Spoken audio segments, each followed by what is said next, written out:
Muy buenas tardes para todos. Desde la Escuela de Derecho y Gobierno del Politécnico Gran Colombiano, especialmente del programa de maestría en Derecho Procesal, queremos hoy extenderles un caluroso saludo. Como ustedes saben, pues nos encontramos en nuestra primera masterclass, en la primera masterclass de la primera corte, haciendo su primer semestre en la universidad. Ha sido un grupo de estudiantes maravilloso, totalmente grato contar con ustedes en el programa. Y pues es extensible la invitación a otros programas de la escuela, entonces sé que nos están acompañando estudiantes de la maestría en Derecho Administrativo, en Contratación Estatal, en Derecho en sus modalidades presencial y virtual en Bogotá y Medellín y en todo el territorio nacional. Y pues bueno, eso para extenderles un caluroso saludo desde la coordinación, que es la que represento, pero también desde nuestras directivas, el doctor Carlos Augusto, que es nuestro querido decano de la facultad, y la doctora Nayibe Paola Jiménez, que es la directora de la Escuela de Derecho y Gobierno. El día de hoy nos encontramos reunidos por la Masterclass en Fundamentos o Introducción en Derecho Procesal Constitucional. Nos está acompañando el doctor Eduardo Andrés Velandia Canosa. El doctor Velandia Canosa es presidente emérito de la Asociación Mundial de Justicia Constitucional, es presidente de la Asociación Colombiana de Derecho Procesal Constitucional, miembro de las asociaciones argentinas de Derecho Procesal Constitucional, también brasileña y paraguaya de Derecho Procesal Constitucional. Es a su vez coordinador y profesor de la Maestría de Derecho de la Universidad Libre, de la Universidad Gran Colombia, perdón. Con sede Bogotá, ex coordinador y profesor de la Maestría en Derecho Procesal de la Universidad Libre, profesor del Máster en Justicia Constitucional y Derechos Humanos de la Universidad de Bolonia en Italia.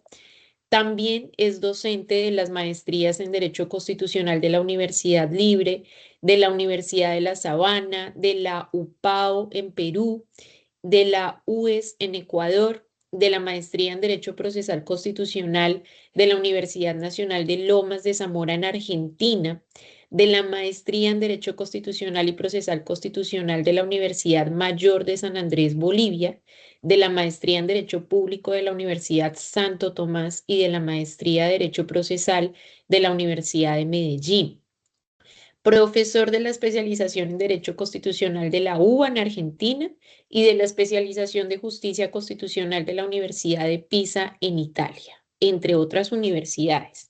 Contamos entonces con un docente que aparte de tener un perfil académico de excelente calidad, es una gran persona. Qué grato tenerlo, doctor Velandia, en nuestra institución, en el Politécnico Gran Colombiano. Un gusto haber sido estudiante suya en pregrado, en posgrado, en maestría, y pues hoy tenerlo acompañándonos en este espacio. Bienvenido, doctor Velandia. Muy buenas tardes para todos, doctora Lina. Muchas gracias por su generosa presentación. Extiendo el saludo muy especial a nuestro decano, a nuestra directora de la Escuela de Gobierno, de Derecho y Gobierno, la doctora Nayibe Jiménez, y en general, pues un saludo muy especial a los docentes de la universidad en general y, por supuesto, a todos los estudiantes de las diferentes maestrías que nos acompañan. Nos han invitado a presentar una pequeña charla, una pequeña conferencia relacionada con los fundamentos del derecho procesal constitucional. Hablaba con la doctora casi que la idea es una introducción porque el derecho procesal constitucional se ha convertido en la nueva disciplina del derecho procesal, que ya incluso, como lo escucharon, existen programas completos a nivel de especialización y maestría. Por eso tratar de decir algunas palabras sobre esta disciplina en una masterclass, pues lo único a lo que podríamos aspirar es a presentar una pequeña introducción al respecto. Voy a tratar de compartir unas diapositivas que nos ayudarán a comprender, pues, tal vez de una manera un poco más clara lo que corresponde al derecho procesal constitucional. En principio, lo que debemos decir es que, como toda disciplina jurídica, lo primero que hay que identificar son sus sectores de estudio o lo que una parte de la doctrina denomina sus contenidos. En ese orden de ideas podemos ubicar una primera parte que se refiere a la epistemología del derecho procesal constitucional.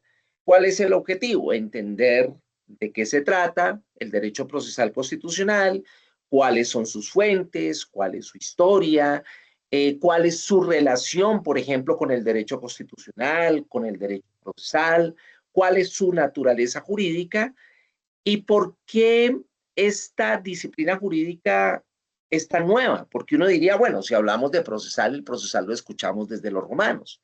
Pero hay una parte que nos gusta dentro de la epistemología explicar a partir de los paradigmas del Estado de Derecho, por qué el derecho procesal constitucional se volvió importante en estos tiempos y antes no tenía la trascendencia que hoy tiene.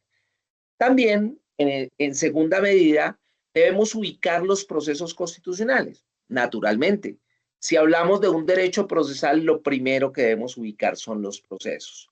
Y aquí encontramos dos tipos de procesos, unos de naturaleza objetiva, cuyo objetivo, cuyo propósito es defender la supremacía constitucional. Es decir, evitar que en un país existan normas de rango legal o en general infraconstitucional que vulneren la Constitución. Entonces, estos instrumentos deben permitir o que se expulsen o que se adapten al derecho constitucional.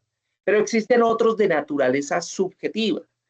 En ellos ya no se pretende la protección del derecho, sino ahora la protección de los derechos. ¿Qué derechos? Los derechos que encontramos consagrados en la Constitución. Claro ejemplo, habeas corpus, acción de tutela, populares, grupo, en fin, aquellos que buscan proteger derechos. Y hay un tercer grupo que lo podemos ubicar como el control incidental de constitucionalidad, que corresponde a aquel control que deben realizar todos los jueces y todos los funcionarios y que en Colombia conocemos como el de excepción de inconstitucionalidad. ¿Por qué se denomina incidente? Porque estamos dentro de un proceso penal, dentro de un proceso civil, dentro de un proceso administrativo, laboral, de familia o en sede administrativa. Puede ser un proceso disciplinario, un proceso de naturaleza tributaria, un proceso en general de los administrativos sancionatorios o cualquier proceso que se adelante ante un organismo de control, verbigracia, un proceso de responsabilidad fiscal.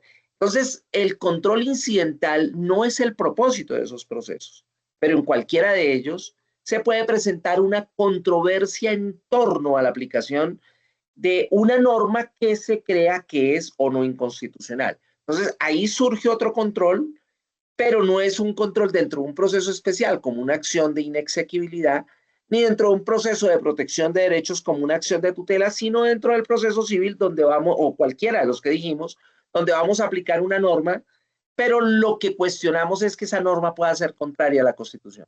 Entonces, cualquier juez o cualquier funcionario, en el caso colombiano, puede ejercer una suerte de control de constitucionalidad.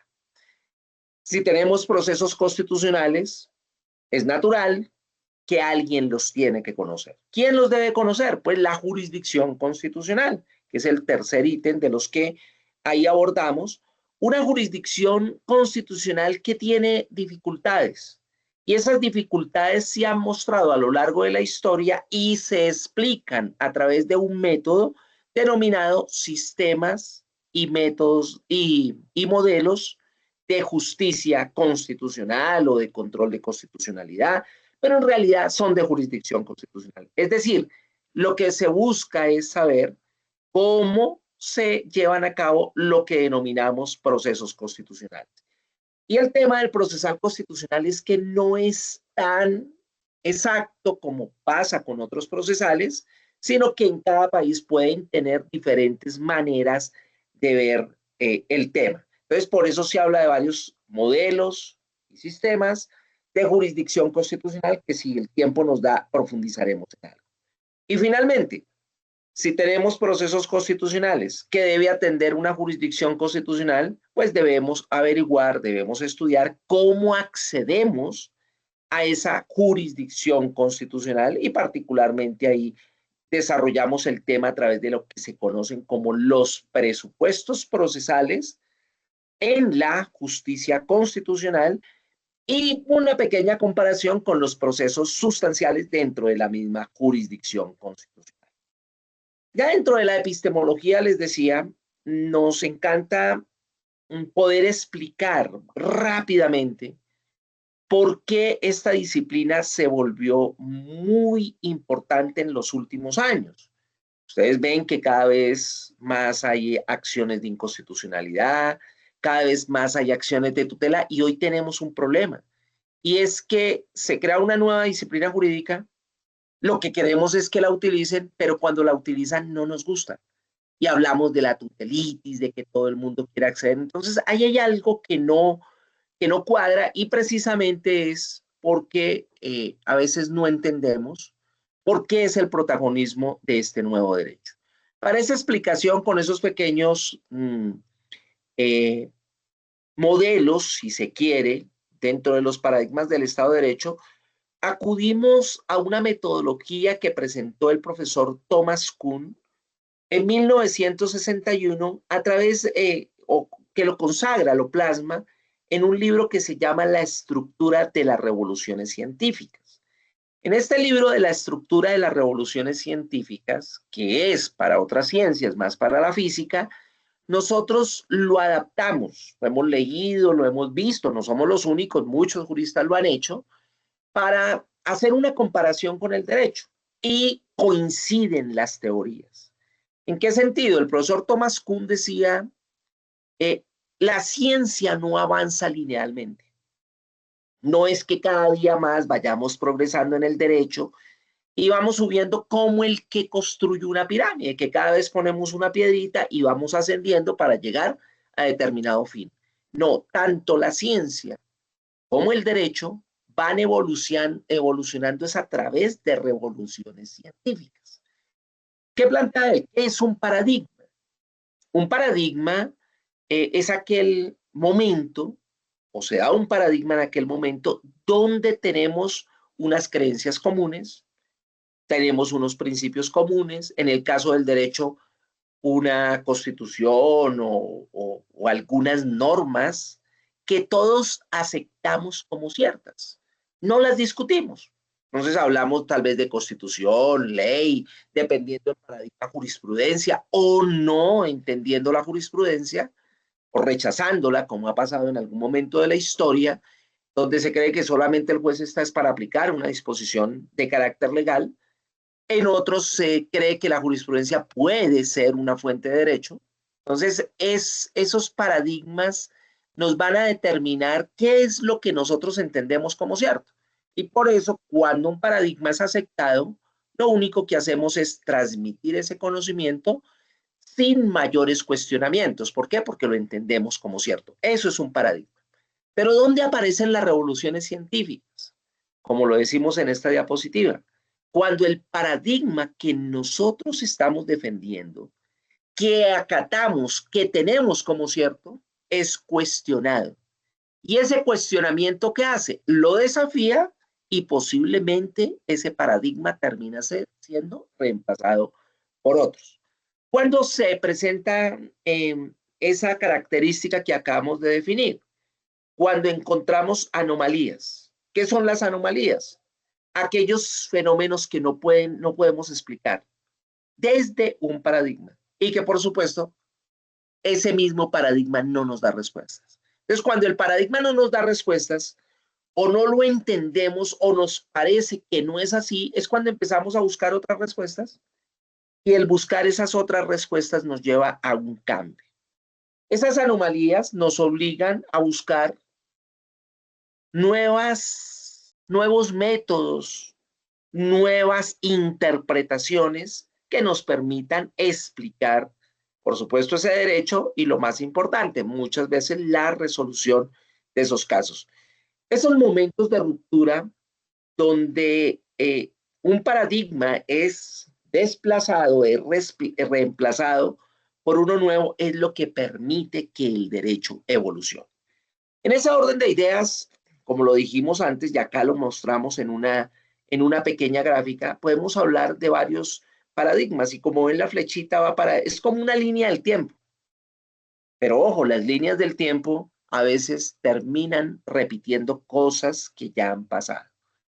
Nosotros empezamos a estudiar este paradigma desde el siglo XII después de Cristo, cuando aparece el absolutismo. No porque la historia del derecho haya empezado ahí, sino que para el derecho constitucional y en particular para entender cómo aparece el derecho procesal constitucional, si es desde ese momento. Claro, antes del absolutismo encontramos la Edad Media, o incluso debemos decir el absolutismo se da en la Alta Edad Media, ¿no? Antes de la Edad Media encontramos el Imperio Romano. Antes del Imperio Romano podemos encontrar o identificar el Imperio Macedónico. Antes del Imperio Macedónico, el Imperio Griego o todo aquel conocimiento griego de Sócrates, Platón, Aristóteles, en fin, lo que todos hemos visto en la filosofía del derecho. Pero antes de ellos podemos incluso ubicar los egipcios y antes de ello todas aquellas historias que podemos encontrar en el Antiguo Testamento de la Biblia, donde muchos autores se han dedicado a estudiar estas teorías.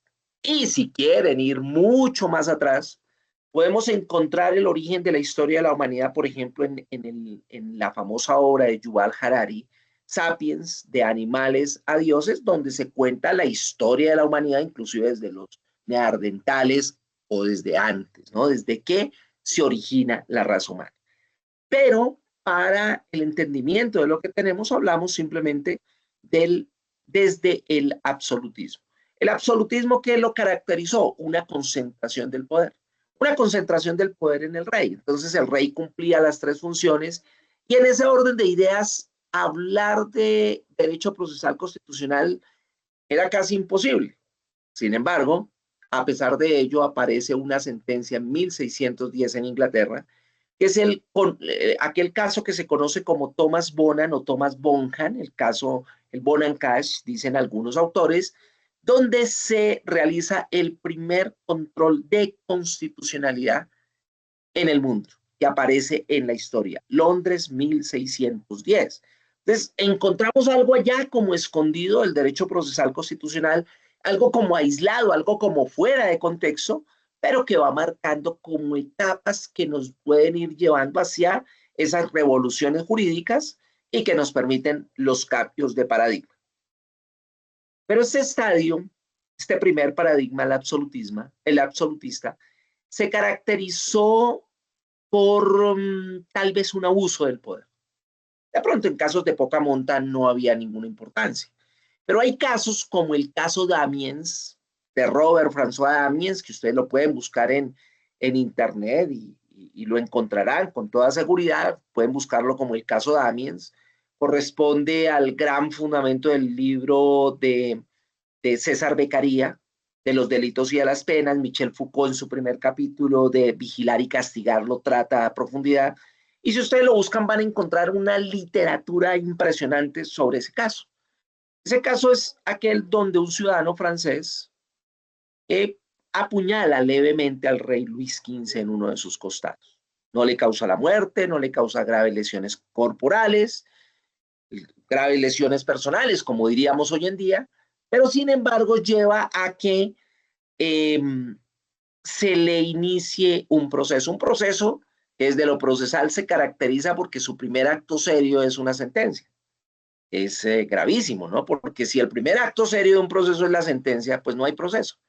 De ahí empieza uno a entender que es un proceso, un conjunto de actos sucesivos y preordenados por el legislador y que hoy entendemos que está amparado por el principio de legalidad, claro, con algunas posibilidades de modulación, de moldeación, y por eso algunos hablan que hoy en día el proceso puede llegar a ser un proceso dúctil en algunos casos. Pero en el absolutismo no, era simplemente el abuso del poder, donde pues el abuso se veía en el juez, pero posiblemente el juez le estaba haciendo caso, era el rey. Entonces, en este proceso donde el señor Damiens ataca al rey, es condenado a muerte. Y no solamente condena a muerte por una leve lesión, sino una muerte a través de descuartizamiento. La sentencia decía que sus extremidades debían desprenderse totalmente de su cuerpo hasta que, pues, por supuesto, cortándole las coyunturas, vertiéndole plomo, azufre hirviendo, prácticamente la misma sentencia decía torturándolo. Entonces se convierte como en el referente claro, como en el paradigma, si hablamos de paradigmas, del abuso del poder por parte de los jueces. Este caso es de 1752, previo a la Revolución Francesa, y es uno de los casos que lleva a que la doctrina encuentre la necesidad de ese cambio de paradigma. Claro, eso que estaba pasando no empieza a no ser entendible.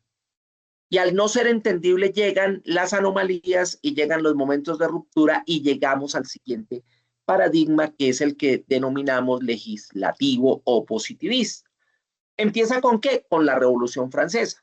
Coincide una revolución jurídica con una revolución real. Esto no siempre ha coincidido, pero en este caso sí. En el paradigma positivista que empieza en la Revolución Francesa y termina al final de la Segunda Guerra Mundial, cuando termina la Segunda Guerra Mundial, se caracterizó por un respeto irrestricto a la ley. Por eso ustedes ven ahí en el dibujito que sugerimos la pirámide de Kelsen. La pirámide de Kelsen tal vez es el gran símbolo, así no la haya hecho Kelsen, es el gran símbolo de lo que conocemos como positivismo. ¿Qué es el positivismo? Un respeto total a la ley. En ese momento no era equivocado, porque después de ese abuso del poder, en el caso de Amiens, lo que empieza a encontrar, por ejemplo, Beccaria, es que el principio de legalidad debe ser lo más importante, porque el principio de legalidad hace que se respeten los derechos de los ciudadanos. Inclusive es donde aparece el gran aforismo, o por lo menos él lo convierte como en uno de sus pilares fundamentales: nullum crimen, nulla pena sine ley. Nulo es el crimen, nula es la pena si no existe la ley. Es un respeto total a la ley. No obstante, ustedes saben que producto de la Revolución Francesa aparece la Declaración de los Derechos del Hombre y del Ciudadano, y ahí ya se empieza a nombrar la Constitución. El artículo 16 de esa Constitución, de esa declaración, dice que una sociedad donde no esté establecida la separación de los derechos ni la garantía de sus derechos es una sociedad que no tiene, que carece de constitución. Entonces ya nos da ahí los elementos de una constitución. Entonces ellos, siendo un paradigma positivista, tienen constitución. Entonces esa constitución francesa de 1791, que no es la primera es de 1786 en Estados Unidos, pero porque, dirán ustedes, pero porque entonces nos traen a la clase en este contexto el constitucionalismo francés, porque por alguna razón fue el que más nos influyó. Nosotros somos, pues, digamos, parte de España, viene la independencia, pero el derecho español no lo abandonamos con la independencia. Y ese derecho español hace parte de ese gran derecho de lo que hoy conocemos como el civil law o del derecho europeo continental. Entonces, ese derecho europeo continental es fuertemente marcado no solamente por el derecho romano, que es el anterior, después el derecho canónico, germano, romano, y luego viene el derecho francés. Este derecho francés se empieza a caracterizar por la codificación. Claro, si ellos quieren que exista un respeto irrestricto a la ley, es decir, que los jueces lo único que puedan acatarse a la ley, que a lo único que le hagan caso es a la ley. ¿Qué es lo que buscan? Evitar la arbitrariedad de alguien que los mande o la misma arbitrariedad de los jueces. Entonces, ¿cómo se garantiza eso? Pues que queden atados de pies y manos a la ley. El juez solamente es la boca de la ley, decían ellos, en el paradigma positivista. Pero este paradigma tuvo dos problemitas. Si todo se hace bien, pues por supuesto, ¿quién puede discutir que una ley que se ajusta, que una ley que esté bien hecha, que una ley que no viole ningún derecho hay que aplicarla? Y esas leyes se siguen manteniendo. Pero hay dos problemas en ese paradigma. Primero, que ellos dijeron lo que no esté en la ley no es derecho. Entonces ahí aparece un primer conflicto con la Constitución que ellos ya tenían. Ellos te dicen, ¿la Constitución qué es? La Constitución simplemente es una carta política. La Constitución es un instrumento político. Político, ¿por qué? Porque se encarga de separar los poderes, de establecer la separación de poderes. Organiza el Estado. Eso es muy importante. ¿Qué hace el Ejecutivo? ¿Qué hace el Legislativo? ¿Qué hace el Judicial? Y si hay órganos autónomos e independientes, a cada uno le dice qué es lo que debe hacer. Eso ya es muy importante. Pero la parte de derechos, ¿ellos qué dicen?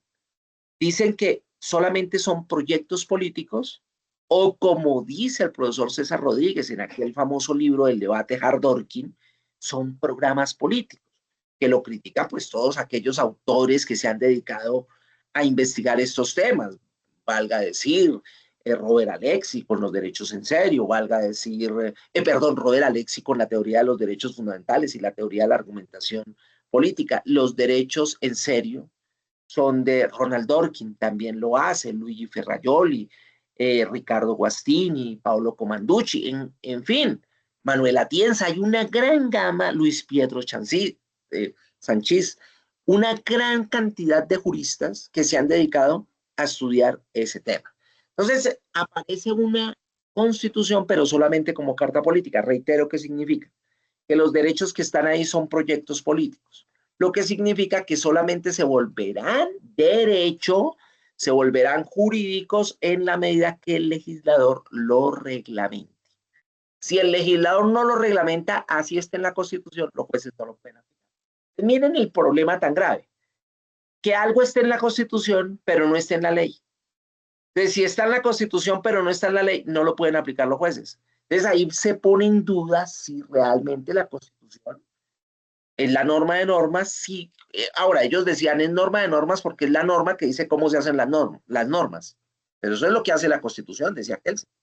Esa norma básica, esa norma que no tiene control, pero sí es un parámetro de control, pero más desde lo formal, muy poco de fondo, ¿no? Entonces, ese era un problema grave. Lo que no está en la ley no es derecho. Ahorita vamos a poner algún ejemplo práctico para poder ver cómo se resolvería un problema desde el positivismo, desde el pospositivismo. Y el segundo gran problema era el de dura lex, el lex. La ley es dura, pero es la ley. Lo que esté en la ley se aplica a rajatabla.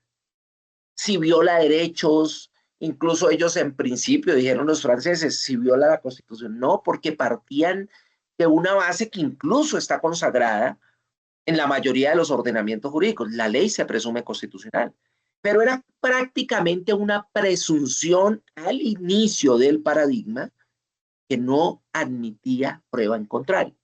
Se presumía que la ley era constitucional, que la ley era cierta, había que aplicarla. Si la ley no resultaba así, entonces le dirían a uno, pero es que la ley es dura, pero es la ley. Avanzamos con ese esquema donde tenemos constitución, ley, reglamento y otro tipo de legislaciones, pero miren lo que terminó sucediendo. No evitó dos guerras mundiales, no evitó, por ejemplo, varios problemas en Europa, como la dictadura de Franco en España, y la Segunda Guerra Mundial fue terrible. Sobre todo lo que pasa con los nazis, ¿no? Porque los nazis, en cabeza de Hitler, aplican la Constitución, que era la gran Constitución de Weimar de 1919, la terminan aplicando, y esa Constitución prácticamente queda, ¿qué permitía? Lo que muchas constituciones del mundo permiten, que el Poder Ejecutivo en determinados momentos se pueda volver legislador, decretos ley o leyes habilitantes. Entonces, es lo que primero encuentra Hitler, ¿no? Que lo habiliten para ser legislador por el Congreso alemán. Entonces, él empieza a aplicar la Constitución, o sea, no la vulnera, la cumple, pero logra que lo habiliten para que él pueda ser legislador, que era un poco lo que se quería en Colombia cuando el expresidente Santos quería para la implementación del acuerdo de paz que en vez del fast track, todos conocemos, que se le habilitara para que él legislara, que no se accedió a esa petición. Esa es una ley habilitante. Lo encontramos en la Constitución, en el artículo 150. El Congreso de la República puede pedir leyes que le permitan al presidente legislar, pero ojo, en la Constitución del 91 colombiana quedó con unos límites temáticos y unos límites temporales, que quedó bien. Pero en aquella época, como en la Constitución colombiana de 1886, no existían esos límites. Y además de eso estaban los estados de sitio, lo que hoy conocemos como estados de excepción. Existía el de conmoción interior y el de guerra exterior, que son los clásicos. El de emergencia económica, social y ecológica, en el que estamos en este momento, por lo de Córdoba, eso no existía en esas épocas.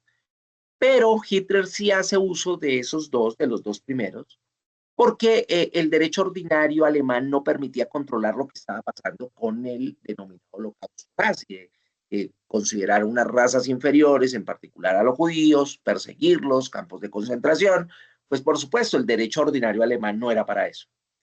Y como si fuera poco, el deseo expansionista de Hitler, pues le permite acudir al estado de guerra exterior y volverse un completo legislador. Pero si ustedes miraban desde lo jurídico, Hitler legisló, pero legisló de conformidad con lo que establecía el derecho positivo. Entonces era un Estado que respondía a lo que ahí se consagra como derecho positivo, derecho legislativo. Pero todos sabemos y podemos coincidir en que lo que hizo Hitler no estuvo bien. Si lo que él hizo no estuvo bien, pues naturalmente habría que hacer algo. Y por eso ese paradigma positivista termina, y ahorita cuando lleguemos al convencional lo retaré brevemente para hacer esa unión. Pero, ¿qué es lo que sucede? Que al final de la Segunda Guerra Mundial arranca el pospositivismo. ¿Qué es lo que hace el pospositivismo? Miren el dibujito. Tal vez ahí, cuando vemos el martillito, vemos la balanza, tal vez si quieren pensar que un libro sea la Constitución y el otro la ley, ¿qué es lo que simboliza? Que todo eso es derecho. Entonces, miren, en comparación con el positivista, incluye dos cosas muy importantes. Por un lado, las decisiones judiciales y por otro lado, la balanza que significa la justicia. Es lo que queremos con un dibujito que nos permita entenderlo gráficamente. Entonces, el pospositivismo no es que abandone la idea de ley, porque sigue partiendo de una constitución y esa constitución igual a esa separación de poderes como lo tenemos, está el ejecutivo, el legislativo y el judicial. Pero sí, el pospositivismo tiene dos cosas muy importantes que pretenden solucionar el impasse del positivismo. ¿Qué son cuáles? Primero, lo que no está en la ley no es derecho. En el pospositivismo sí. Porque si algo está en la Constitución, un derecho lo tenemos en la Constitución, pero no se consagra por el legislador y me lo pueden negar por eso, ese hecho es un hecho injusto. ¿Ven? Tal vez es muy difícil definir justicia, pero saber qué es injusto es más fácil. Esto lo podemos explicar con un ejemplo claro, el caso Andrés Felipe Arias. Caso Andrés Felipe Arias, ¿qué es? A él lo condenan penalmente y él apela a la decisión porque hay normas constitucionales y de la Convención Americana de Derechos Humanos que permiten que se apelen este tipo de sentencias, las sentencias condenatorias. Entonces, la primera norma, artículo 29 de la Constitución, el famoso debido proceso, el original del 91, que dice que todos tenemos derecho a impugnar la sentencia condenatoria, ¿cierto? ¿Cuál es la que podemos impugnar? Pues la que nos condene en cualquier circunstancia. Y el artículo octavo en su literal H de la Convención Americana de Derechos Humanos, que ahí lo unimos con el convencional, porque pues los dos realmente terminan siendo uno solo a través del bloque de constitucionalidad. Lo que nos dice ese literal H es que todos tenemos derecho a la doble instancia del artículo octavo de la Convención Americana. Entonces, miren el caso Andrés Felipe Arias. Si lo resolvemos en el modelo positivista puramente, miren que las respuestas aceptadas son unas.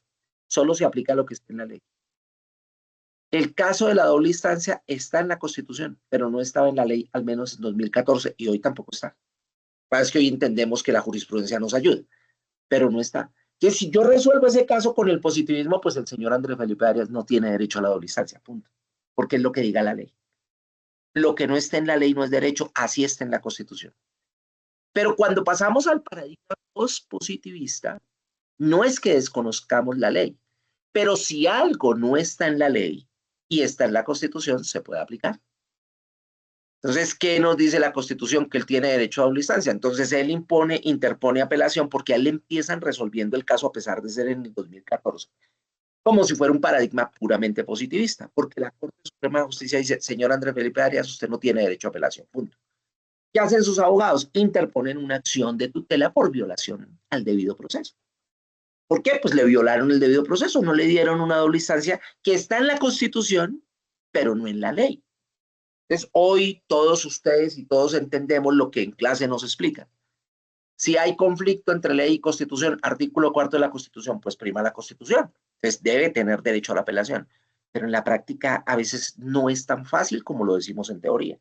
La Corte, es que es interesantísimo el caso porque hablamos de la Corte Suprema de Justicia. La Corte dijo, no, usted no tiene derecho. Porque, sí, pero miren, está en la Constitución, sí, pero no está en la ley. Le dijo la Corte en un caso real. Y él interpone acción de tutela. Y el juez de tutela, que es la misma Corte Suprema de Justicia, Sala de Casación Civil, es la que revisa la violación al debido proceso de la Sala de Casación Penal, dice, no, pero venga, usted me está diciendo que le violan el debido proceso. ¿Cuál debido proceso? Si es que ni siquiera existe. Y él, pero es que eso está en la Constitución, sí, pero la ley no dice cuál es. A ver, ¿dónde me dice quién tramita la segunda instancia un fallo de la Corte? En esa época, hoy ya tenemos salas especiales, ¿no? Pero le decían, no, usted me dice que le violan un debido proceso, pero el debido proceso no existe. Por eso en la teoría de la acción de tutela contra providencias judiciales encontramos que el debido proceso también se puede vulnerar por violación directa de la Constitución. Y ese es un ejemplo. Porque el derecho a apelar está directamente en la Constitución, no en la ley. Entonces no hay incompetencia, no hay violación de procedimiento, no hay desconocimiento de disposiciones sustantivas, no hay desconocimiento de disposiciones probatorias o de pruebas en general, no hay ausencia de motivación, no hay inducción al error por parte del juez, ni se viola el precedente porque no había. ¿Ven? Entonces, desde el positivismo se encuentran otras respuestas. Claro, cuando le resuelven a él, y esas respuestas dadas por el positivismo no cuadraban. ¿Cómo así? Usted me dice que si algo no está en la ley, no es derecho. Y miren que eso ya no lo aceptamos. Pero, ojo, hubo un momento en la historia de la humanidad y en Colombia donde eso era palabra de Dios. Te alabamos, Señor. Era así. Hoy ya entendemos que no es así. El segundo gran defecto del positivismo que pretende reemplazar el positivismo que se viene formando, como claro, las anomalías empiezan a darse en el mismo paradigma, es que si hay una ley y la ley es contraria a la Constitución, empieza a aparecer el control de constitucionalidad. Miren que el control de constitucionalidad empieza a aparecer, y no se me van el modelo difuso en Estados Unidos, en Inglaterra, Estados Unidos, pero el modelo dual y paralelo, el modelo de acción, aparece en Colombia en 1910. Colombia es el primer país que en el mundo consagra la posibilidad de que alguien pueda presentar una demanda contra una ley por considerarse inconstitucional. Artículo 41 del Acto Legislativo número 3 del 31 de octubre de 1910. Pero si ustedes ven 1910 y la Revolución Francesa arranca, o sea, el paradigma arranca en 1789, 1791, que es la primera constitución francesa. Arranca ahí. Entonces ha pasado mucho tiempo. Y es Colombia el primer país que lo hace. Y miren que no es muy aceptado. Luego aparece Kelsen en 1920 con el modelo concentrado. Y muchos creen que empieza desde 1920, pero de a poco empieza a aparecer el control de constitucionalidad que se consolida como un control casi que aceptado en todo el mundo, excepto algunos países con tendencias autoritarias, donde una ley que arranca en el positivismo, la ley es el control al juez, pero hoy entendemos que el derecho, la jurisprudencia, el control de constitucionalidad, la justicia constitucional, el derecho procesal constitucional, es el que controla la ley. ¿Ven? Antes la ley controlaba el derecho o a los jueces y hoy los jueces controlan la ley en el pospositivismo. Paradigma convencional, ya lo dijimos, es parte del bloque de constitucionalidad, pero básicamente es entender que hoy la convención es parte de la Constitución y que también puede haber inconstitucionalidades por vulnerar la Convención Americana de Derechos Humanos, ¿no? Eso arranca más o menos con una decisión del Consejo Constitucional francés de 1958, 61, 63, que aparecen las primeras decisiones en Francia al respecto, si mi memoria no me falla. Y lo último, pues un paradigma digital es hoy preguntarnos si por el aparecimiento de la inteligencia artificial, de las tecnologías emergentes, el derecho podrá cambiar. Porque cuando vengan carros autónomos, de pronto que los robots empiezan a pensar y a actuar directamente, decimos, puede empezar a aparecer un derecho en el que busquemos dar órdenes directamente a las máquinas. ¿Por qué ponemos ChatGPT? Porque ChatGPT es lo que la inteligencia artificial viene desde la década del 40. Por ejemplo, la película El Código Enigma, los puedo ubicar, de Alan Turing.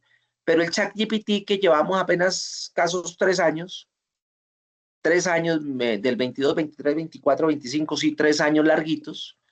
El ChatGPT lo que nos permitió entender, hay otras inteligencias artificiales que ustedes podrán decir es mejor que ChatGPT, sí, eso no lo discutimos. Lo que decimos es que ChatGPT es el que permite entender que aparece una inteligencia diferente a la humana, con un lenguaje natural que puede resolver de la misma manera los problemas que los humanos resuelven. Podríamos tener discusiones si lo hacen bien, si lo hacen regular, si lo hacen mal.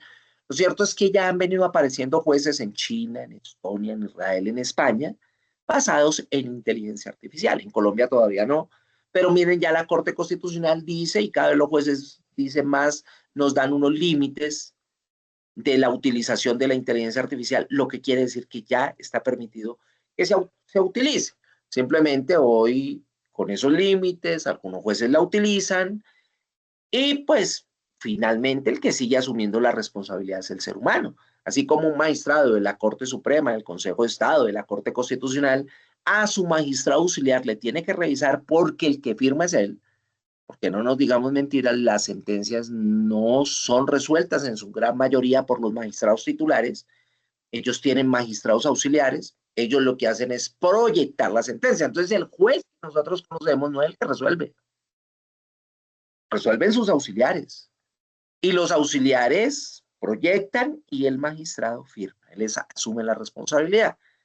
Ahora, ¿cuántas veces tal vez la proyección no sea de la inteligencia humana, sino de la inteligencia artificial? Pero el que firma tiene que asumir la responsabilidad y si se equivoca por lo que se ha encontrado que las inteligencias artificiales pueden alucinar, es decir, citar jurisprudencias que no existen, que ya han sancionado a varios, pues lo van a sancionar al que firmó.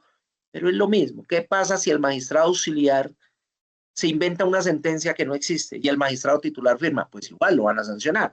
O si un abogado no producto de que copió una inteligencia artificial le da por inventarse una sentencia porque le preguntó a un profesor, profe, dígame eso en dónde está. Y el profe le da un caso que él se inventó, que es lo que a veces hacemos los profesores, nos inventamos casos para explicar algo. Y lo damos y el estudiante lo copia como si fuera de verdad en un proceso real. Pues claro, cuando van a confirmar si eso existe o no, pues lo van a sancionar. Entonces la inteligencia artificial por ahora en Colombia es un apoyo, pero el que asume la responsabilidad es el humano. De pronto en algún momento nos reforman el 116 de la Constitución, que dice que el único que puede ser juez es rama judicial, excepcionalmente, o las otras ramas o los particulares como árbitros. Miren que hace poco hubo una reforma a ese artículo y se incluyó la jurisdicción agraria y rural. De pronto el día menos pensado aparece, la inteligencia artificial también podrá ser juez. O posiblemente apoyados con neurotecnología, ¿no? Es la unión del cerebro humano con la inteligencia artificial, derivada de los chips que hoy aparecen para controlar, en Pereira instalaron uno para controlar la ansiedad de un ser humano. Posiblemente aparecerán más adelante algunos, porque es la conexión del cerebro, la interfase cerebro-computadora, dice la teoría, pero decimos es cerebro inteligencia artificial, como el caso de Neil Harbison, aquel ciudadano que tiene una antenita y la antenita él es ciego, la antenita tiene una cámara y le permite casi que reproducir por la inteligencia artificial lo que sucede en la realidad como si viera, sin ver.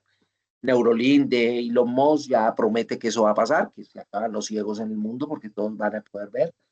Entonces, esa misma tecnología puede hacer que un ser humano tenga tanta capacidad para comprender leyes, jurisprudencias, teoría, como la tiene la inteligencia artificial, un chip, y esa es la neurotecnología, un humano unido con la inteligencia artificial. Todo eso nos lleva a que de pronto pueden aparecer esos jueces basados en inteligencia artificial, o pura inteligencia artificial, o humanos con apoyo de inteligencia cerebral intercraneal. Eso ya está pasando.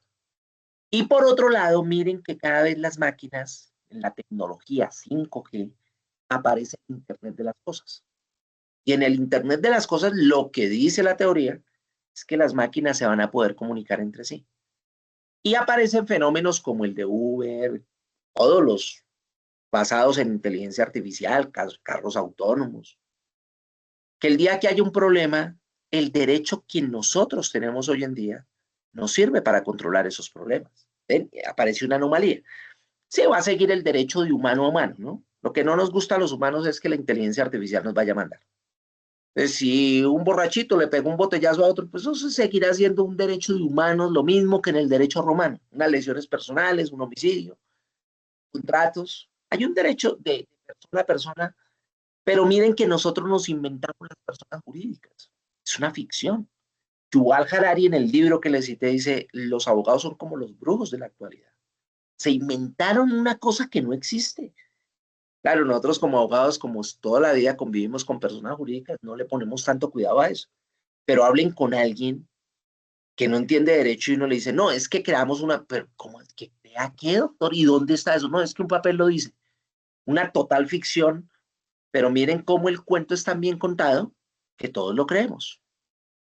Pues miren que lo de la inteligencia artificial podría llegar a ser algo más tangible que la misma persona jurídica. Pero como todavía no estamos acostumbrados, pues no lo aceptamos.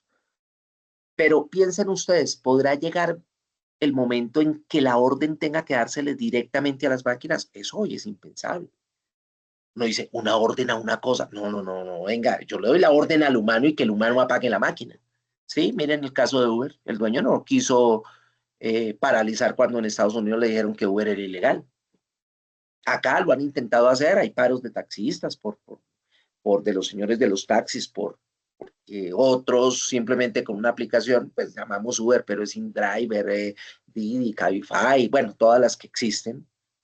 Eh, Ellos protestan porque dicen ellos no pagan lo que nosotros pagamos. En fin, independiente de lo que sociológicamente justifique o no, si se va a dar una orden para que todas las aplicaciones se apaguen, es imposible. Pero de pronto un juez de inteligencia artificial o un humano con neurotecnología podremos llegar al punto en que dé la orden directamente a la máquina sin pasar por el dueño. Eso es lo que vemos como algo novedoso que puede empezar a ir apareciendo en estos paradigmas digitales. Y la pregunta será, bueno, ¿y cómo el derecho procesal constitucional actuará? ¿Podemos controlar las decisiones que tome la inteligencia artificial? Sin lugar a dudas, sí.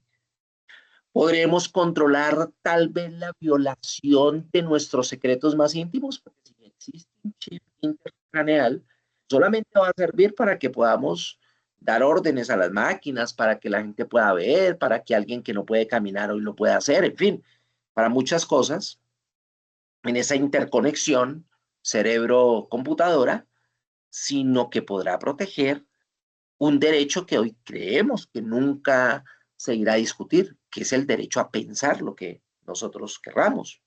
Pues si tenemos una maquinita, un chip en nuestro cerebro, pues posiblemente ese chip va a saber qué pensamos nosotros. Entonces tal vez aparecerá una data en el futuro donde va a proteger no nuestros datos personales, sino nuestro pensamiento. Esa es como la proyección de todo este derecho. Ya teniendo claro eso, más o menos, hablaríamos de una jurisdicción constitucional. La jurisdicción constitucional, ¿qué pretende? Pues, por supuesto, decíamos conocer esos procesos constitucionales. Aquí hay varios modelos, tendencias actuales, una tendencia difusa, una tendencia que se propone, que tienda a una concentración en la medida que tal vez lo que le hace falta al procesal constitucional, a diferencia de los demás procesales, es que podamos identificar claramente el juez. Sí, identificamos Corte Constitucional. Y ahí para abajo nos dicen, no, es que todos son constitucionales. Y uno va a ver y el juez civil de pronto no sabe constitucional, laboral de pronto no, o lo saben, pero en la dinámica del trabajo no se cumple eso. Y es lo que nos enseñaban tal vez nuestros abuelos, zapatero a tus zapatos.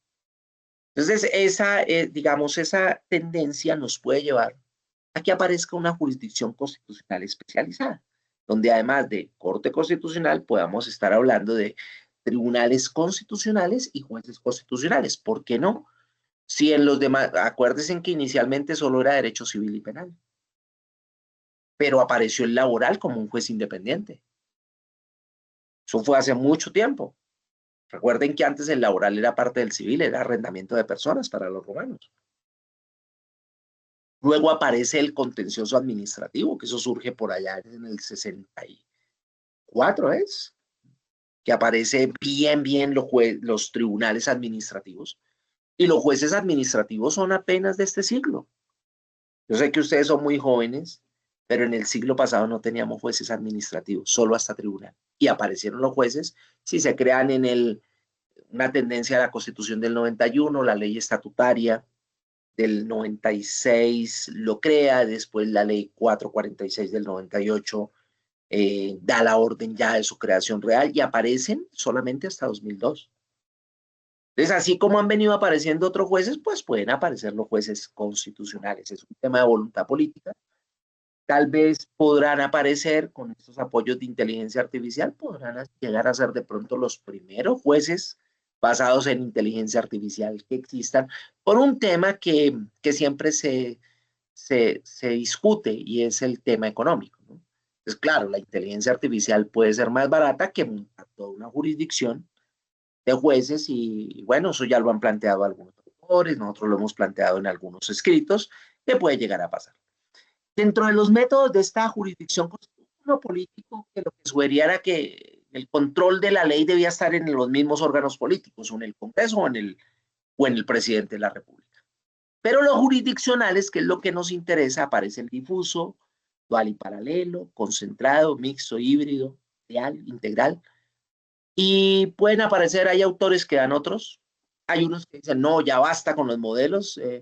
El profesor francés que va a Pisa, doctora Lina, ¿cómo es? El profesor Tussaud, plantea que ya lo de los modelos se debe acabar. Pero los modelos es una manera de entender. El modelo angloamericano rápidamente es el modelo difuso, es un modelo no positivizado, es un modelo que no dice quién lo ejerce, quién lo indica, su creación es jurisprudencial, no corresponde a un proceso especial como una acción de inconstitucionalidad, sino que si se presenta una controversia constitucional dentro de un proceso ordinario, pues se puede inaplicar la ley para dar aplicación directamente a la Constitución. Por eso, al no ser específico, más de carácter como incidental, sus efectos son no y son solamente interpartes, no son generales, sino interpartes, como ahí lo decimos. Hay unos casos, el Bonan Cas, que les cité de 1610, yo les dejo las diapositivas, simplemente decir que apareció, o el caso Marbury versus Madison del 24 de febrero de 1803. Acá pues, damos una explicación de cómo más o menos son estos fallos, pero pues en una masterclass no lo alcanzamos a hacer. Segundo modelo que aparece de alguna manera, ya lo habíamos dicho, modelo dual y paralelo, cuando en el mismo país, con el mismo ordenamiento, sin que se mezclen, sin que se informen, sin que se desnaturalicen, sin que entre ellos exista pleito pendiente, van a coexistir dos modelos. Y miren lo interesantísimo, es el modelo colombiano, que arranca en 1910. Y ustedes ahora sí me lo van a entender, es el en el que tenemos control por vía de excepción, cualquier juez o cualquier funcionario inaplica una norma que sea contraria a la Constitución, pero paralelamente al tiempo, sin que exista pleito pendiente, como nos enseñan en procesal, en aquel entonces, 1910, Corte Suprema de Justicia, crea la famosa vía de acción o acción de inexequibilidad, que hoy se mantiene en el 241 de la Constitución y que ejerce la Corte Constitucional, ¿no? Estas son las dos normas que le dan origen. El artículo 40 del Acto Legislativo 3 de 1910 es el origen de la excepción de inconstitucionalidad. Miren que es casi la base de lo que hoy es el artículo 4. En todo caso, incompatibilidad entre la Constitución y la ley se aplicarán de preferencia a las disposiciones constitucionales. ¿Qué hace el artículo 4? Le quita la palabra de preferencia, o sea, se aplica en la Constitución por encima de cualquier norma infraconstitucional y agrega que la Constitución es norma de normas, ¿no? Pero ese es el origen. Y el artículo 41 de ese decreto, miren que le daba competencia a la Corte Suprema para que tramitara la inexequibilidad de las leyes y de los decretos, y también el famoso control preventivo por las objeciones. Es el origen del actual 241 de la Constitución Política. Entonces, ese es un origen nuestro. En 1910 ya lo hacíamos. Luego aparece el modelo concentrado, que eso es la creación de Kelsen, la gran obra, la garantía jurisdiccional de la Constitución. Es la base, ustedes lo pueden encontrar por internet gratuitamente. Y lo que hace Kelsen es redactar dos constituciones en 1920, la de Checoslovaquia y la de Austria, producto de la finalización de la Primera Guerra Mundial, donde recuerden ustedes que el Imperio Austrohúngaro pierde la Primera Guerra Mundial. Entonces surgen nuevas naciones. Surge Austria, surge Hungría, surge Checoslovaquia, que hoy también está dividido en dos, ¿no? En República Checa y Eslovaquia. Y aparece la necesidad de redactar las primeras constituciones de estas naciones. ¿Y a quién le encomiendan eso? A Kelsen, porque pues eso era un mismo país, pero Kelsen nace en Praga, es decir, en Checoslovaquia, desde República Checa, pero toda su vida la hace en Austria. Como si alguien acá, como estamos, viva aquí en Bogotá y se vaya a Medellín, pues es de Colombia. Pero si existiera una separación, ¿ven? Entonces, si se fue para Antioquia, pero nació en Bogotá, pues igual será aceptado tal vez en Antioquia o cualquier departamento. Y eso fue lo que le pasó a Kelsen. Nace en República Checa, pero estudias en Viena, en Austria, y su labor la desarrolla allá. Pero los checos lo llaman para que haga su constitución el 29 de febrero del 20, él la hace y ahí crea lo que hoy conocemos como Corte o Tribunal Constitucional. Y luego en octubre del mismo año entrega la Constitución de Austria, donde también consagra el Tribunal Austriaco. Como él era profesor de Viena, se queda en Austria y en Austria, en Viena, es designado como magistrado de la Corte Constitucional de Austria, donde es juez por más de 10 años, ¿no? Hasta que le toca renunciar por el holocausto nazi, por la persecución de Hitler. Él era judío y es cuando aparece la famosa historia de que él quería venirse a Colombia. Ustedes pueden preguntarle a Google por qué Kelsen no vino a Colombia y verá que van a encontrar documentos que así lo sugieren. Él quería venirse a vivir a Colombia. Los colombianos le negamos la visa de trabajo porque había una ley que decía que no se le podía dar a los de origen judío. En el 38 cuenta la leyenda. Este modelo concentrado básicamente, ¿qué dice? El único juez de la constitucionalidad debe ser la Corte Constitucional. Pero esa Corte Constitucional solamente debe tener una competencia, que es la constitucional, ¿no? Y recuerden que en 1910 ya había un juez en una parte que era el único juez de la constitucionalidad, Corte Suprema de Justicia de Colombia. Pero además de la competencia, como era Corte Suprema, además de la constitucional, tenía la civil y penal. Por eso que él se termina diciendo, debe ser un único juez, pero con una sola competencia. La constitucional, porque es un órgano extrapoder, y la otra es pues de la justicia ordinaria. Él sí hacía la separación de lo constitucional frente a lo ordinario o lo contencioso administrativo. Aparecen luego los modelos mixtos que surgen después de la Segunda Guerra Mundial. Inclusive en Italia dicen, no, siguen siendo modelos concentrados de iniciativa difusa, pues eso es mixto. Arrancan en Italia, Alemania, Portugal, España, que son las constituciones más importantes, pero hoy es la tendencia europea. Arrancan el modelo difuso que es como el azulito, y termina en el modelo verde, que es el constitucional. ¿Qué es lo que pasa en estos modelos mixtos? Un juez no puede aplicar allá en Europa excepción de inconstitucionalidad, como en Colombia. Pero un juez sí tiene que hacer control de constitucionalidad. Entonces, si él ve que las normas son contradictorias, él lo único que puede hacer es generar, en Italia dicen, una vía incidental, en España hablan de cuestión de inconstitucionalidad y en otras partes hablan de consultas constitucionales. Entonces el juez dice, vean, esta norma yo creo que es inconstitucional por tal razón, se la envía a la Corte Constitucional, dentro de su proceso ordinario ellos no tienen demandas abiertas como nosotros, que cualquier ciudadano puede presentar una demanda de inconstitucionalidad, no, en Europa no se puede. O son, por ejemplo, en España, 50 congresistas. Tiene que haber una iniciativa popular, eso, nosotros permitimos eso porque es nuestro origen, y de pronto más claros con que el poder emana del pueblo, como dice el artículo 3º, ¿no?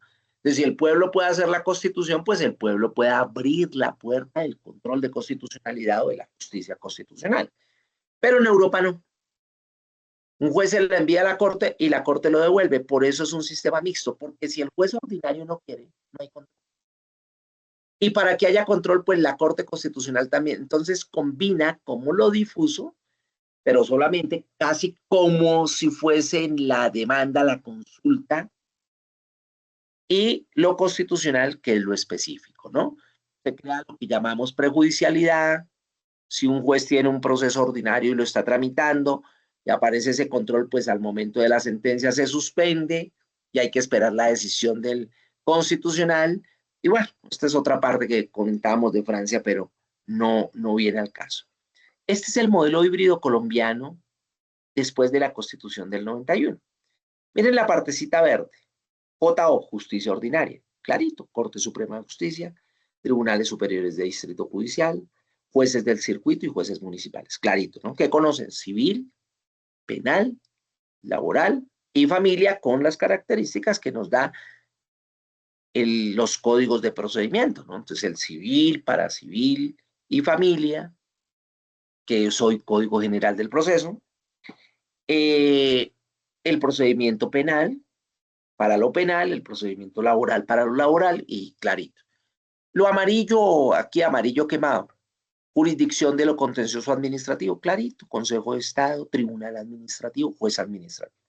¿Qué resuelven? Los litigios, los conflictos derivados de actos, hechos, omisiones, operaciones administrativas, ¿no?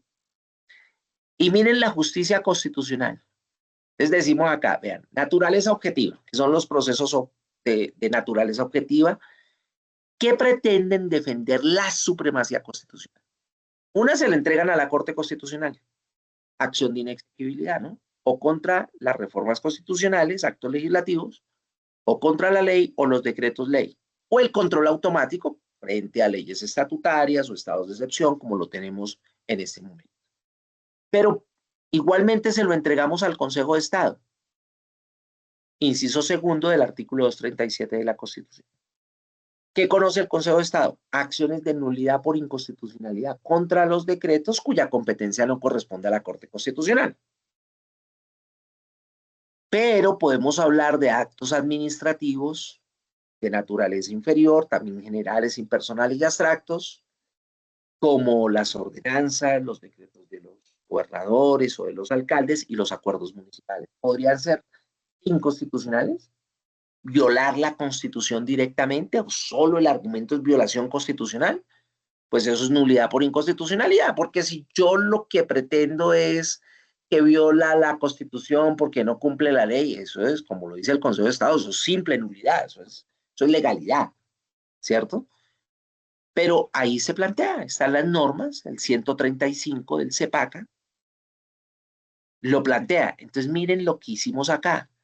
Ese modelo no es ni concentrado porque es Corte y Consejo de Estado. No es dual porque dual es por vía de acción o de excepción. No es difuso porque faltaría Corte Suprema de Justicia y bueno, de pronto Comisión de Disciplina Judicial si se quisiera o en fin, todos los órganos judiciales. No. Es como dicen nuestros antepasados, ni chicha ni limoná. No es ni una cosa ni es otra. Ahora, la S significa los procesos de naturaleza subjetiva, que son acción de tutela, acción de habeas corpus, acción de cumplimiento, acción popular y acción de grupo. Aquí está. ¿Quiénes la conocen? Miren, habeas corpus del artículo 30 lo puede conocer cualquier juez, pero no va a la Corte Constitucional. Entonces uno diría, ese es como el difuso. Pero uno mira acción de tutela, dicen, todos la conocen y va a la Corte Constitucional. ¿Sí? Parecido como el modelo ese italiano, el mixto. Por eso muchos dicen, si ven solo la tutela, que el modelo colombiano es mixto. Pero ojo, la tutela no es lo único, ¿no?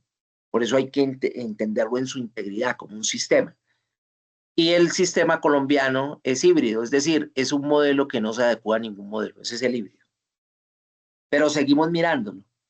La de cumplimiento, esa sí se pudo como concentrar, ¿no? Entonces, juez administrativo, tribunal administrativo y puede haber eventual revisión ante el Consejo de Estado. Es la de cumplimiento, o sea, solo el administrativo. Si ustedes miran el artículo 87 y dice ante la autoridad judicial. Pero la ley sí no lo puso, no lo reglamentó solo en una jurisdicción. Por eso algunos dicen, lo que hizo el legislador ahí fue volver la acción de cumplimiento otra acción administrativa. Si apareciera el juez constitucional y la tiene que tramitar, yo creo que vuelve a darle como el orden a la acción de cumplimiento que realmente es constitucional, porque está en la Constitución, hay que ver lo que hizo el constituyente y bueno, una jurisprudencia especializada la puede ir corrigiendo. Populares y de grupo. Si uno de los sujetos pasivos es el Estado, entonces va a lo contencioso administrativo. Si solamente es particular, es el juez civil de circuito. Entonces noten que es como si cada acción tuviese su propio modelo. Y eso es lo que llamamos hibridez, que no sabemos qué, ni chicha ni limonada. Entonces, no es malo lo que hemos hecho, no es malo, porque tenemos muchos derechos, hemos querido tener muchas acciones, pero noten que tal vez nos falta es una sistematización. Y por eso un modelo trial es incluido el control de convencionalidad, donde uno diga difuso todos los jueces, concentrado la Corte Constitucional y Corte Interamericana de Derechos Humanos en control de convencionalidad. Eso sería trial. Que algunos sugieren que eso es lo que debe pasar. Pero si vamos a una propuesta de un modelo actual, sería este. Que se ha discutido a través de, tal vez la base sería, para encontrar esto, sería redactar un código procesal constitucional. Dirán ustedes, uy, pero se quiere descender la eficacia de la constitución a la ley. No, porque ya hay normas, ya hay leyes. La tutela la reglamenta el decreto 2591. Las de competencia de la Corte Constitucional, como la inexequibilidad. Si ustedes van a presentar una demanda de la Corte, pues como quieran. Aparece el decreto 25-2067 del 91.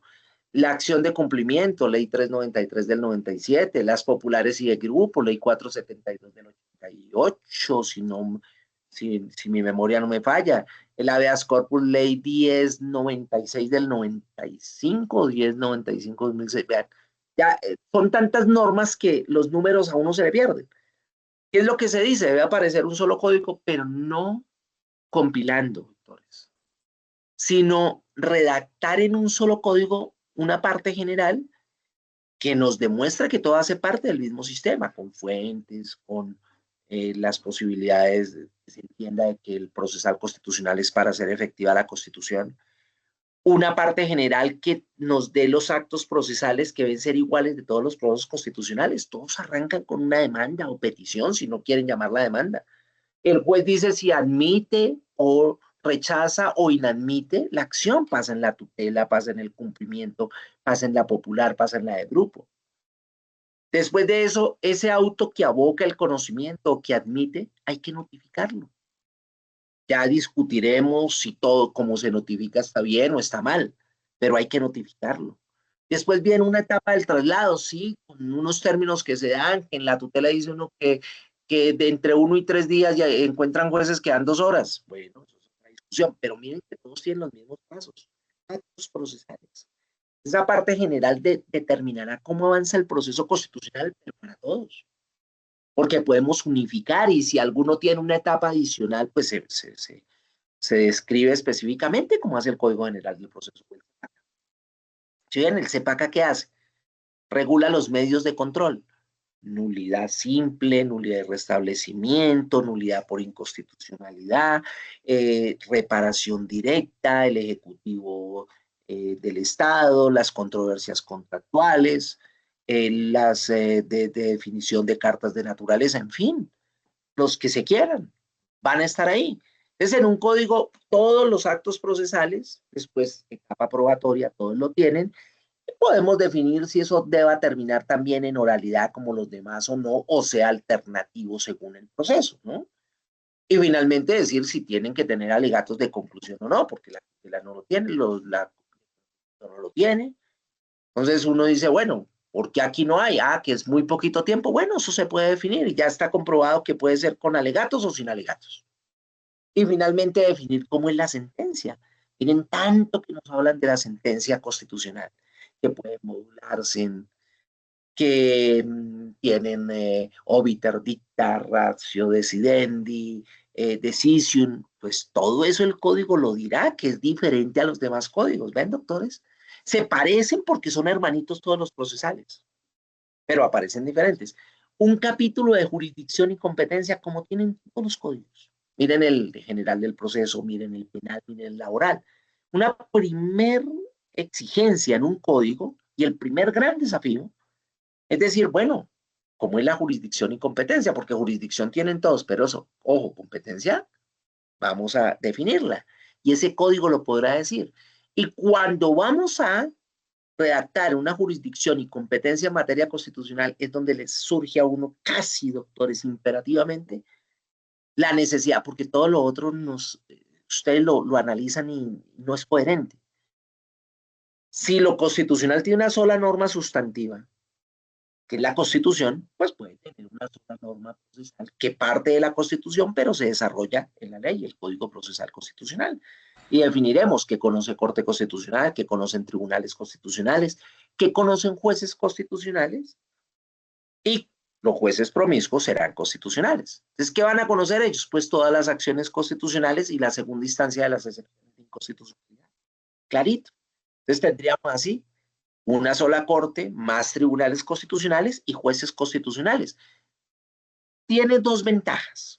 Dicen algunos, sí, pero es que usted hace que entonces no le vuelvan a poner cuidado a la Constitución. ¿Cómo que no? ¿Qué queremos de un juez civil? Si yo en un juez civil encuentro que no me viola el debido proceso, ni las garantías constitucionales, yo digo, ese juez está constitucionalizado. No es que el juez se constitucionaliza porque resuelve tutelas, no. El juez se constitucionaliza es porque cumple la Constitución, porque no la vulnera, pero el conflicto constitucional debe ser resuelto por el que conozca de verdad ese derecho. Porque la mejor garantía de un derecho es que sea resuelto por el experto de ese derecho. Cuando yo pongo a alguien que no es experto en ese derecho a resolverlo, es al aire, de pronto sale bien. Claro, el juez puede estudiar y puede aprenderlo, pero si lo hace responsablemente, ¿dónde quedan todos sus procesos ordinarios? Se acumulan y es lo que genera mora judicial. Lo mismo de zapatero a tus zapatos. ¿Un zapatero puede hacer pan? Claro que puede hacer pan. Pero si él quiere hacer un buen pan, le toca dedicarse a estudiar cómo hacer el pan, porque no es experto en el tema. Si el experto le toca estudiar cómo era el que no es experto. Entonces el zapatero que hace pan, de pronto le sale bien, pero ¿qué pasa con los zapatos que tiene que remontar? Se acumulan. Es lo que genera mora por otro lado. Entonces, ¿por qué no zapatero a tus zapatos? Y no es que los demás no cumplan, ojo, antes al contrario. Si no cumplen, por ejemplo, tutela contra providencias judiciales, pues la van a resolver expertos. Entonces, el juez, ¿qué le pedimos? Miren, no me viola el debido proceso. Está claro, aprenda que es el debido proceso y no lo vulnere. Aparecen los defectos genéricos y específicos, conózcalos, no me los vulnere. Y si no me los vulnera, pues no va a tener problema. Pero si los vulnera, tiene que haber alguien que lo corrija con independencia. Porque esa es una característica judicial, la autonomía e independencia. ¿Qué tan independientes a veces son los jueces? Cuando si hay una tutela contra un tribunal, la resuelve la corte y posiblemente el tribunal aplicó los criterios de esa corte. Pues no, ahí no.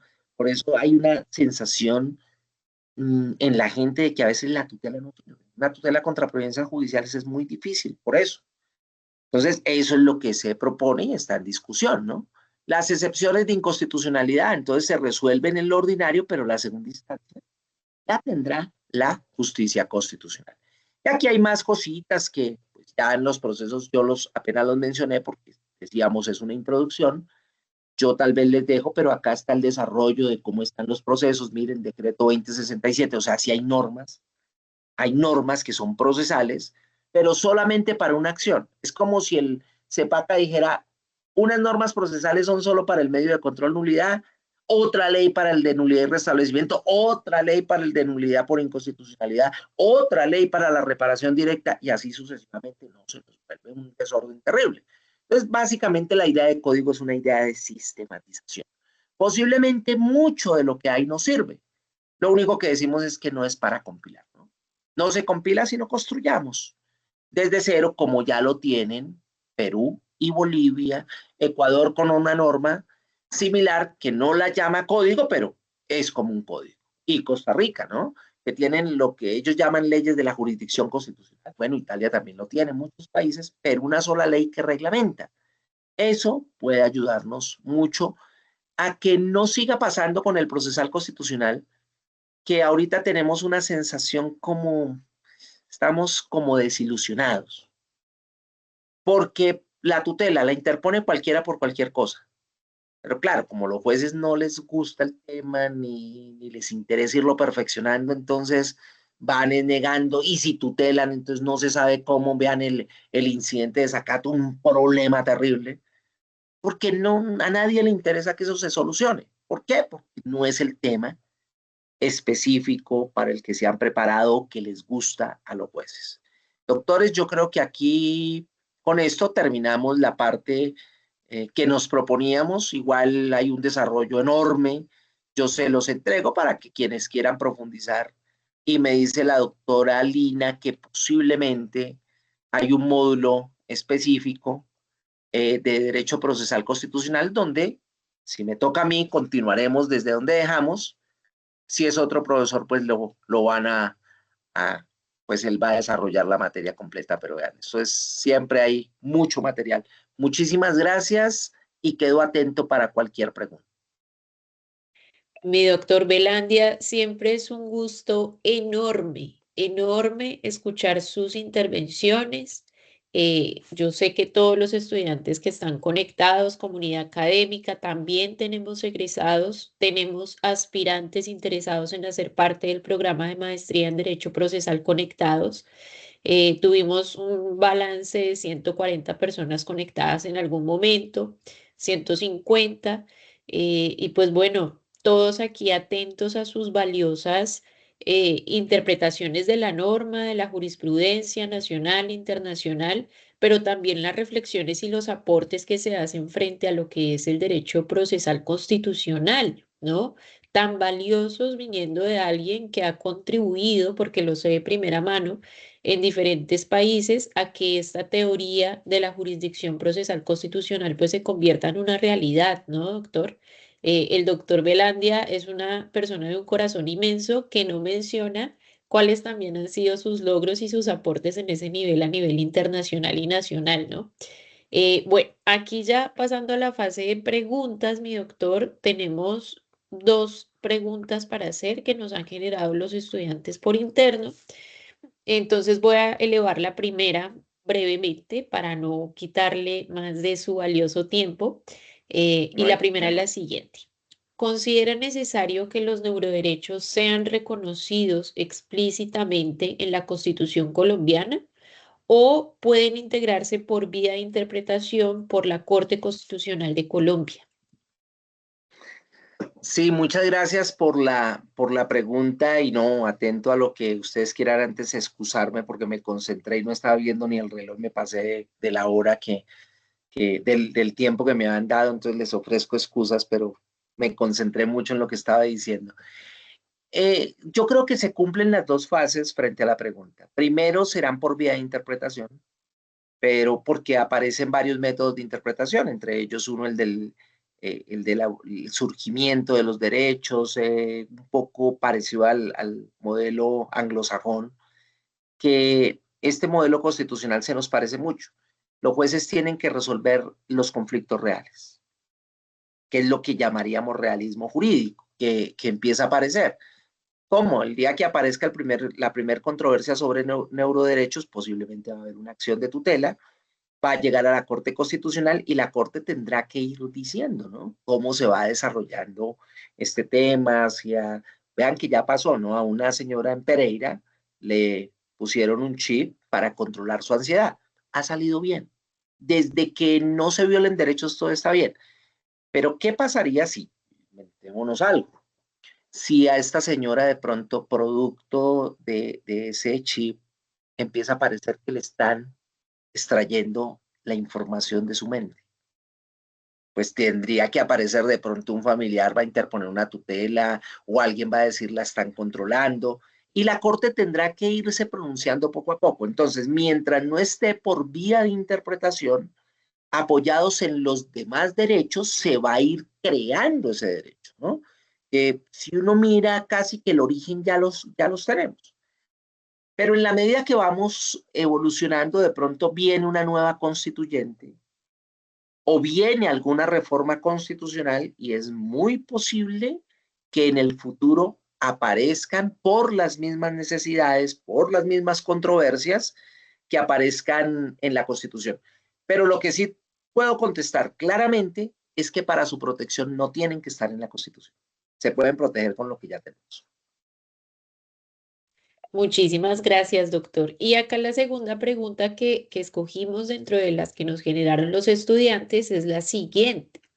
Desde su perspectiva, ¿de qué manera los procesos constitucionales, como la acción de tutela, el control abstracto y control concreto de constitucionalidad, han redefinido esa relación entre el juez constitucional con los demás poderes públicos y también con la ciudadanía? Sí, claro, por los mismos paradigmas. Eso lo entendemos es cuando estudiamos los paradigmas. Cuando estábamos en un paradigma legislativo, el juez no podía redefinir nada.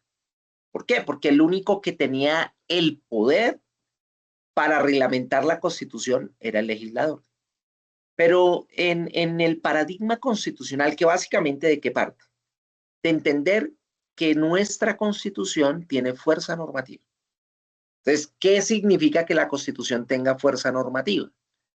Que lo que está en la, y creo que en eso estamos de acuerdo, que lo que está en la Constitución está es para cumplirse, ¿cierto? Porque si lo que concluimos es que lo que está en la Constitución es una mera hoja de papel y que no es para cumplirse, pues aquí vamos. Claro, el problema es que decimos, lo que está en la Constitución es para cumplirse, pero no lo cumple o el legislador o el ejecutivo.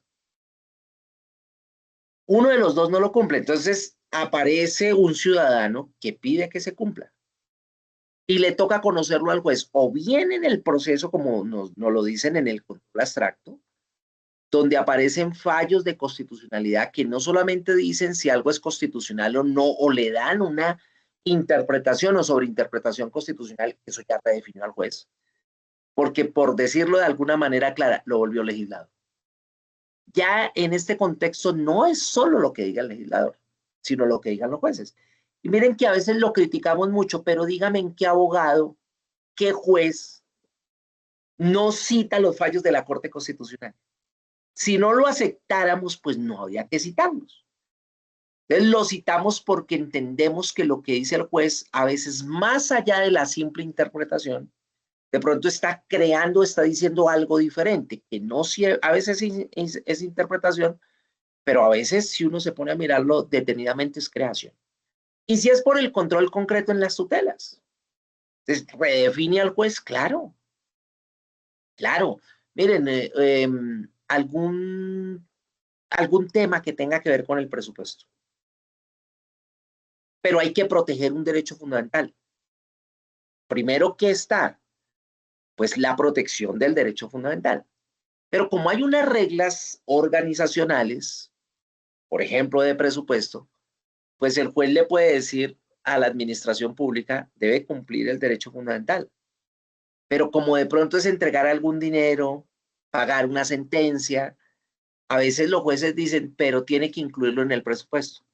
Y claro, los alcaldes, los gobernadores pegan el grito en el cielo y dicen, pero este juez, ¿cómo lo está haciendo? Porque se quedan solamente mirando la parte en que se mete en algo que tradicionalmente no veíamos a los jueces haciendo eso. Pero el punto de partida es proteger un derecho constitucional y la protección de ese derecho constitucional, como no tiene desarrollo, pues el juez tiene que decirlo como es. Entonces, considero que este nuevo paradigma de un Estado constitucional o pospositivista sí redefine al juez. Bueno, mi doctor Velandia, muchísimas gracias una vez más. Mil y mil gracias por sus valiosas intervenciones, por la reflexión que genera también en la academia hacia los estudiantes. Para nosotros es un honor tenerlo en nuestra casa de estudio Politécnico Gran Colombiano, Escuela de Derecho y Gobierno, y pues la maestría en Derecho Procesal. Esperamos de esta manera a todos, pues que haya sido de su agrado. Esperamos sus observaciones, sus comentarios. Pueden diligenciar la asistencia en estos códigos QR. Ustedes saben que, pues de mi parte, estoy abierta y presta a sus comentarios y lo que requieran. Mi correo lmortegón@poligram.edu.co. Y los esperamos en las siguientes jornadas que vamos a tener de masterclass en el congreso que vamos a organizar, primer congreso de la maestría en Derecho Procesal. eh, pues, como no, en el aula con el doctor Velandia y con otros grandes docentes que tenemos también en el plan de trabajo para ustedes. Que estén muy bien, que tengan una excelente noche y nos encontramos en otros espacios académicos. Hasta luego, muchas gracias. Hasta luego, mi doctor Velandia. Hasta luego, doctora Lina y queridos estudiantes, muchas gracias y también es un honor estar con ustedes. Chao, gracias.